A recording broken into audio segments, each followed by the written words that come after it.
Hello' everyone, আপোনালোকেতো গমেই পাইছে অসম পুলিচৰ বহুকেইটা ডিপাৰ্টমেণ্টত পোষ্ট ওলাইছে। AB, UB বা driver, fourth grade, third grade যিয়ে নহওক কিয় গোটেইখিনি পোষ্ট ওলাইছে। লগতে কামাণ্ডোৰো পোষ্ট ওলাইছে, SI আৰু কনিষ্টবল। যিখিনি কামাণ্ডো SI আছে তাতেতো ক'ব গ'লে ভালেখিনিও পোষ্ট আছে, কিন্তু যিখিনি কনিষ্টবলৰ পোষ্ট আছে তাতে মাত্ৰ 3টা পোষ্ট আছে।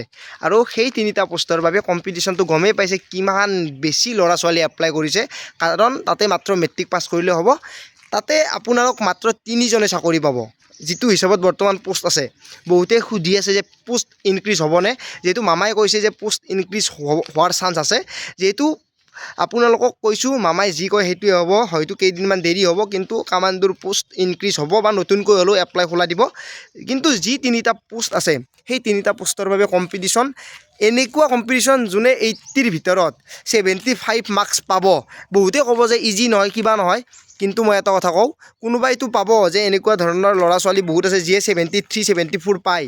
তাৰে ভিতৰত আকৌ পইণ্টতো অলপমান বেছি পায়, যে কোনোবাই 74 বহুতে পাইছে, কিন্তু 74.32 বা 21 এনেকুৱাকৈ বেছি পাইছে। সেইখিনিৰ ভিতৰতে কম্পিটিশ্যনটো থাকি যাব। এতিয়া বহু ল'ৰা ছোৱালীয়ে এপ্লাই কৰিছে, বহু ল'ৰা ছোৱালীয়ে বহুত বেছি কম্পিটিশ্যনত প্ৰেক্টিছ কৰি আছে।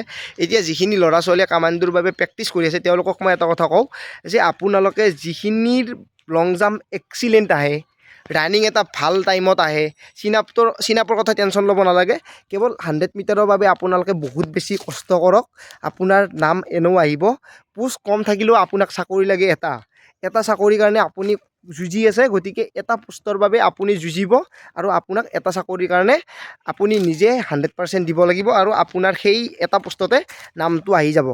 এতিয়া নতুনকৈ পোষ্ট অহাৰ লগে লগে আপোনালোকৰ আৰু কোনো চিন্তা নাই। কিন্তু এই 3টাৰ বাবেও যদি কোনোবাই বহুত বেছি 100% দি আছে, যিহেতু পঢ়াৰ কাৰণে ইয়াতে বেছি টাইম দিব নালাগে, গতিকে আপোনালোকে ফিল্ডত বেছি টাইম দিয়ক, আৰু আপোনালোকে এইখিনি চেষ্টা কৰি সেই 3টা পোষ্টৰ বাবেও কম্পিটিশ্যনত ভাগ লওক। এইখিনি হ'ল আপোনালোকৰ বাবে এটা উপদেশ।